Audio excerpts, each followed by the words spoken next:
Have you guys ever thought about the apocalypse? Well, in this movie, it happened. Allow me to introduce you to Agatha 616, an asteroid that was headed right toward Earth to destroy all of us. But then, humanity came together and we did what we do best. We threw a bunch of rockets at it and we blew it up. But that didn't really go so well, as rockets are made of toxic chemicals which came raining down on humanity, and they ended up altering the genetics of all cold-blooded creatures, mutating their genome, and turning them into huge giant monsters. Ants, roaches, crocodiles, lizards, every cold-blooded animal is now killing people. You remember how we used to kill them with our flip-flops? Yeah, now the tables have turned!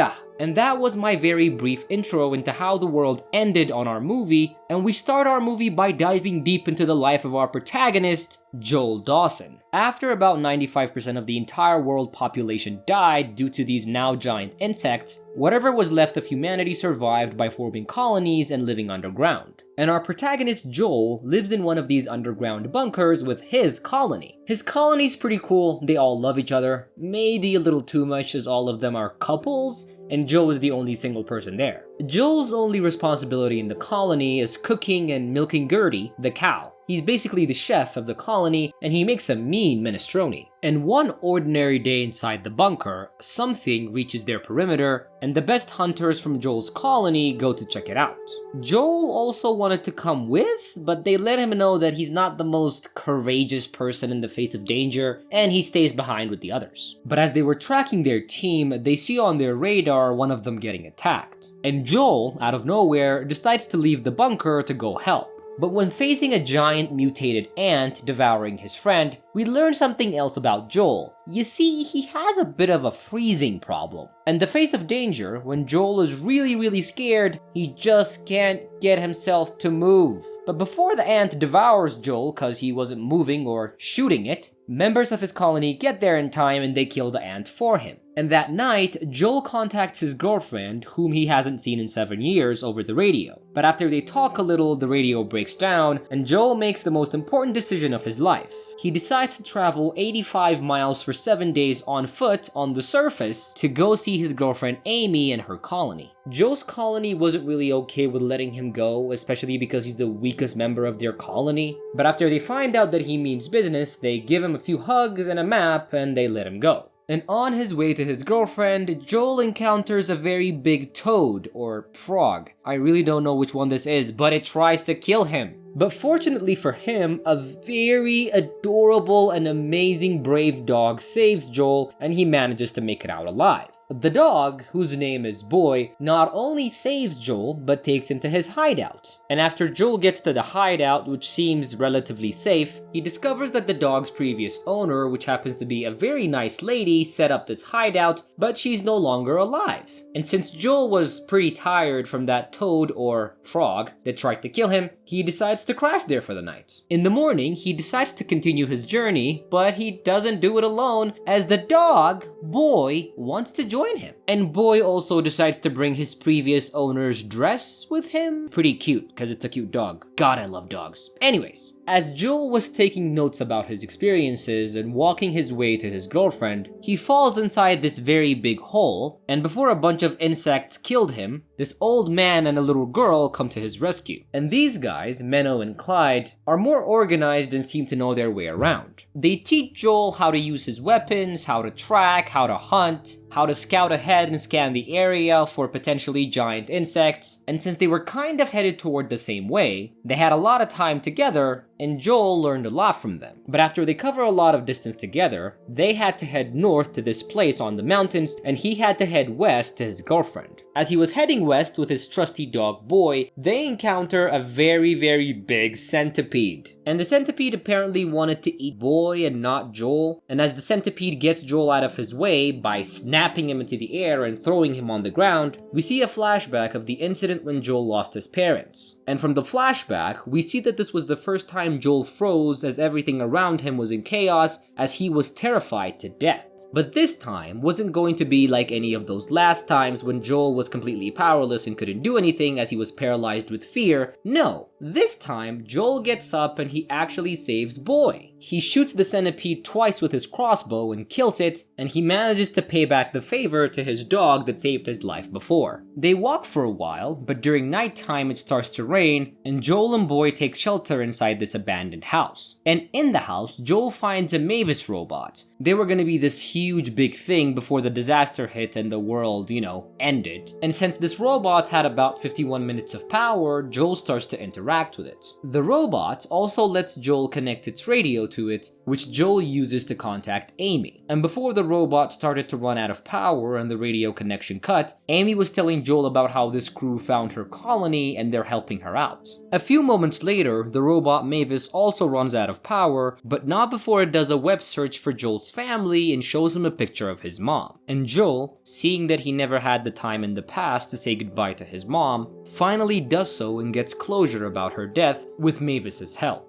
After spending their night with Mavis, Joel and Boy continue their journey in the morning. But as they were making their way, an insect that senses vibration attacks. Joel manages to escape and hide from it after creating a diversion, but when Boy sees that dress that he's so obsessed with, he runs over to grab it, compromising their location. And when you think that it's over, both Joel and Boy are gonna die here, Joel manages to kill the monster by throwing a grenade down its mouth. Where did he get the grenade? Clyde and Menno gave it to him before they parted ways. He actually wanted two, they just gave him one. And he used that one grenade pretty well, I really gotta say that. And after Joel peels off a bunch of giant leeches off his body, he starts to scream at Boy because Boy was the one that almost got them killed. And this apparently made Boy really angry and he runs away. And those leeches apparently weren't normal leeches as they have psychedelic toxins, and Joel got really high off that thing. Damn! And he was now traveling alone without his trusty companion, tripping balls and seeing plants speak to him. But even though he was really high, he was close enough to Amy's colony that one of the members spotted him. Yeah, by the way, this kiss that he shares with Amy, that's not really Amy, he's just tripping balls, and this is actually the old man right here, this guy. Yeah, he's the guy that he kissed. But he does wake up to find himself being taken care of by Amy. And Amy is the caretaker of her colony, as most of her colony consists of the elderly. Joel also meets these survivors that Amy was talking about over the radio. And it's these three guys, and they're led by Cap. Cap stands for captain cause they own a yacht. And Cap happens to be this really good-looking, nice person who's a little bit bossy, but then again, he's a pretty nice dude. Or is he? He invites Joel to cook for them, and he also invites him to a party that was happening that night, but Joel had some catching up to do with his girlfriend Amy. And as he catches up with Amy, whom he hasn't seen in 7 years, we learn that she's kind of moved on. I mean, sort of. She was dating a guy and now he's dead, and she is a different person now. She doesn't know what to say to him. It's not that she doesn't love him or anything, but she's a different person, yeah.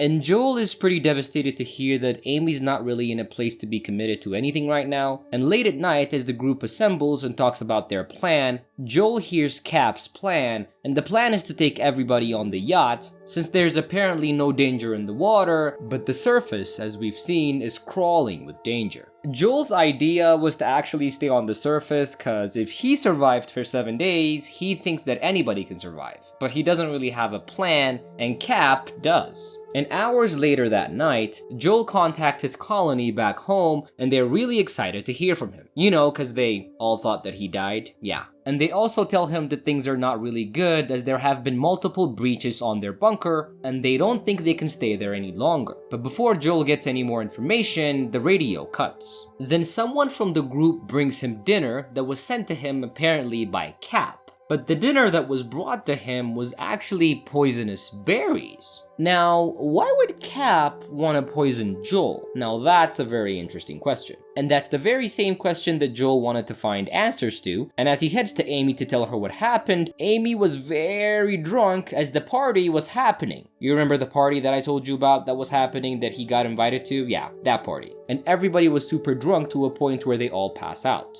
Joel also passes out, but not from drinking, but from actually Dana knocking him out. And as he wakes up, he finds himself, Amy, and everybody from her colony tied up. And it's now that part of the movie where the villain reveals himself and his evil super plan. Apparently, Cap and his team are horrible people that go around from one colony to another to feed the entire colony to the giant crab that's attached to their yacht. Why do they have a crab attached to their yacht, you may ask? Because the crab is their source of transportation because there are no more fossil fuels. As Cap is in control of the crab by the use of this device that electrocutes it, he summons it to come to shore and have its dinner. And by dinner, of course, I mean Joel, Amy, and her colony. But before the crab eats them, Amy unties herself and then Joel then tells him to take on the crab as she's going to take on Cap and his team. But taking on Cap and his team was not easy as they were armed and trained in combat. And as Amy struggles to take them down, Joel almost gets eaten by the crab until he gets saved by his trusty friend Boy, who was apparently in the colony. I guess this is where he came after him and Joel had a fight? Yeah.